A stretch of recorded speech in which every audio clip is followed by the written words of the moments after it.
आज के समय में हम लोग बहुत बड़ी महामारी से जूझ रहे हैं, जिसका कारण और उसका नाम आप सबको पता ही है। और इनसे भी बड़ी महामारी इतिहास में हो चुकी है। तो दोस्तों, आज हमारे वीडियो में हम ऐसे ही महामारी के बारे में बात करने वाले हैं, जो कोरोना से भी अधिक भयानक है। तो चलिए दोस्तों, शुरू करते हैं। सबसे पहले हम बात करने वाले हैं 6 कोलेरा पेंडेमिक के बारे में। 6 कोलेरा पेंडेमिक की उत्पत्ति भारत में हुई थी। यह मध्य पूर्व, उत्तरी अफ्रीका, पूर्वी यूरोप और उसमें फैलने से पहले ही 8 लाख लोगों की मृत्यु हो चुकी थी। 6 कोलेरा पेंडेमिक यानी कि हैजा का प्रकोप सबसे लास्ट में अमेरिका में देखने को मिला था, जो 1910 से 1911 तक रहा था। अमेरिका के स्वास्थ्य अधिकारी ने संक्रमित होने वाले लोगों को अलग करने की मांग की थी और उसके कारण अमेरिका में केवल 11 ही मृत्यु हुई थी। 1923 तक हैजा के मामले रैपिडली कम होने लगे थे, बट स्टिल भारत में इसके मामले देखने को मिलते हैं। ऐसी ही एक और महामारी थी दोस्तों, जो कि 1889 से 1890 तक रही थी, जिसमें इससे भी अधिक लोगों की जानें गई थी। इस फ्लू पैंडेमिक को एशियन फ्लू या रशियन फ्लू भी कहा जाता है। इस फ्लू पैंडेमिक को इन्फ्लुएंजा वायरस का उपप्रकार H2N2 का भी प्रकोप माना जाता है।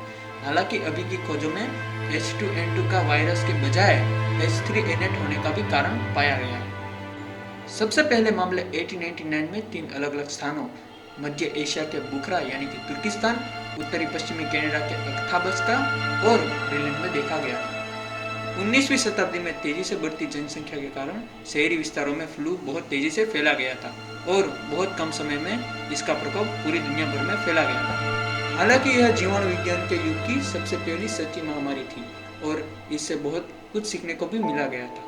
अंत में 1889 से 1890 तक यह महामारी ने 10 लाख से भी अधिक लोगों की जान ले ली थी।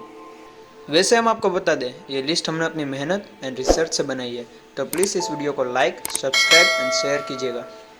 इस सेकंड कैटेगरी के फ्लू को हांगकांग फ्लू भी कहा जाता है। H2N2 के जेनेटिक फ्लक्चुएशन के कारण H3N2 का निर्माण हुआ गया था और उसके कारण 1968 में यह वायरस हमारे सामने आया था, जिसको हम हांगकांग फ्लू भी कहते हैं। 13 जुलाई 1968 में हांगकांग में इसका पहला मामला दर्ज किया गया था।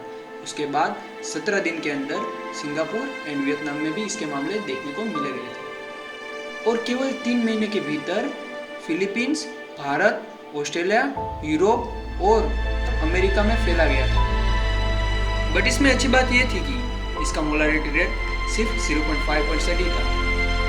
फिर भी केवल हांगकांग में इसके 5 लाख से भी अधिक लोगों की मृत्यु हो गई थी और टोटल 10 लाख से भी अधिक लोगों की मृत्यु देखने को मिलती है, जो कि उस समय की 15% की आबादी के लगभग था। अभी जिस फ्लू के बारे में हम बात करने वाले हैं, उस फ्लू का नाम है एशियन फ्लू। वो चीन में से उत्पन्न हुआ था और 1956 से 1958 तक चला था। ये चाइना में होने वाला फ्लू गिजोऊ से सिंगापुर, सिंगापुर से हांगकांग एंड हांगकांग से द यूनाइटेड स्टेट तक चला गया था।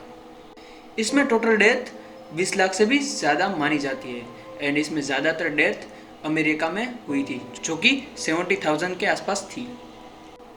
अभी आप सबने एंटोनाइन प्लेग के बारे में तो सुना ही होगा, जो 165वीं शताब्दी में हुआ था और उसमें डेथ की संख्या 50 लाख से भी ज़्यादा मानी जाती है। उस समय 50 लाख मतलब कि 165 में 50 लाख, आप सिर्फ सोचिए ये कितना ज़्यादा अंक है। एंटोनाइन प्लेग एक प्राचीन महामारी है। एंटोनाइन फ्लू के कारण Minor Asia, Egypt, Greece and Italy जैसे कई सारी कंट्री चपेट में आ गई थी और ये मानते थे ये या तो स्मॉल पॉक्स या मिसल्स है, पर हालांकि अभी तक इसका सही कारण मिला गया नहीं है। 165 में मेसोटोपिया में से वापस आने वाले सैनिकों ने अनजाने में यह बीमारी रोम में वापस लाई थी और उस बीमारी के कारण 5 मिलियन से भी ज़्यादा लोगों की मृत्यु हो गई थी, जिसके कारण रोम की सेना को हटा दी गई थी। 1918 से 1920 के बीच में इन्फ्लुएंजा वायरस का प्रकोप बहुत जल्दी से बढ़ रहा था। उसके कारण विश्व का 1/3 हिस्सा संक्रमित हो गया था। उसमें 20 से 50 मिलियन जितने लोगों की जानें चली गई थी।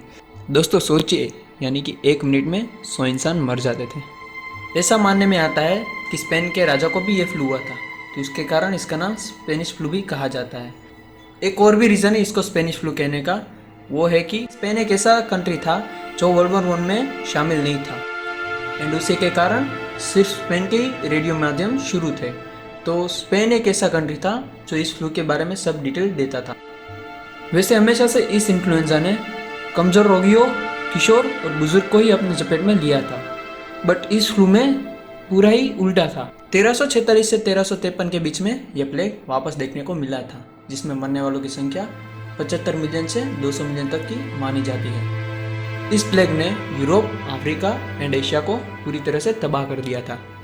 माना जाता है कि ये प्लेग की उत्पत्ति एशिया में हुई थी और उसका मेन कारण चूहे माने जाते हैं। चूहों पर पाए जाने पिस्सुओं के माध्यम से ये प्लेग ने महामारी का रूप धारण किया था और ये चूहे ज़्यादातर व्यापारी जहाज़ों में देखने को मिलते थे। सिर्फ चूहों और पिस्सुओं के कारण 3 महाद्वीप नष्ट हो गए थे। इजिप्ट से आने वाले जहाज़ को देख के बाइजेंटाइन के लोग बहुत खुश थे, पर उसको नहीं पता था कि उसके साथ कितनी बड़ी बीमारी साथ में लेके आ रहे वो लोग। सबसे पहले इन्फेक्शन जहाज़ में आने वाले चूहों में देखा गया था। सबसे पहले उन चूहों ने जहाज़ियों को इन्फेक्शन किया, उसके बाद उस जहाज़ियों ने पूरे बाइजेंटाइन को इन्फेक्ट किया। माना जाता है ये प्लेग जस्टिनियन के राजा को भी हुआ था, तो उसके कारण इसका नाम जस्टिनियन प्लेग भी कहा जाता है। इस प्लेग से इन्फेक्ट होने की संख्या बहुत ज़्यादा थी और मरने वालों की संख्या 25 मिलियन से भी ज़्यादा थी।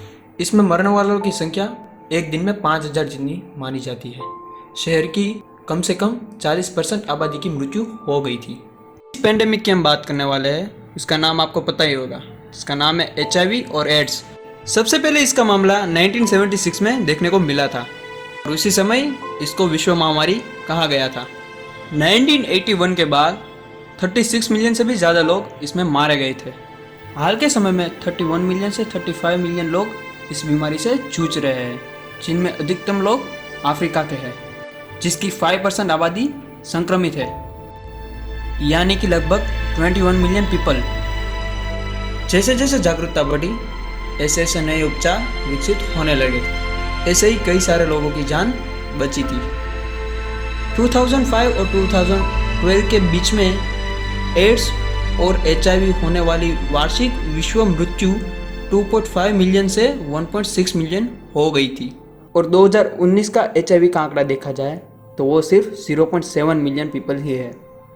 अभी जिस महामारी की हम बात करने वाले हैं उसका नाम आपको पता ही है, अभी भी हम उसके साथ जूझ रहे हैं। वो है कोविड-19, जिसको हम नोवल कोरोना वायरस भी बोलते हैं। चाइना के वुहान प्रांत में इसका पहला केस दर्ज किया गया था। मार्च में इसको महामारी कहा गया था। उस टाइम पे भी अमेरिका, स्पेन और अन्य देशों में भी इसका दर बहुत कम था, पर इसी महामारी ने सब लोगों को जागरूक किया था। अभी भी देशों में school, colleges and work station बंद है। इस वीडियो के बाद भी हम अंदाज़ा नहीं लगा सकते कि ये महामारी कब तक रहेगी। प्लीज़ ज़रूर हो तभी बाहर निकलेगा एंड अपने मुंह पे मास्क बांधिएगा। आशा करता हूँ कि आपको ये वीडियो अच्छा लगा होगा। जय हिंद, जय भारत।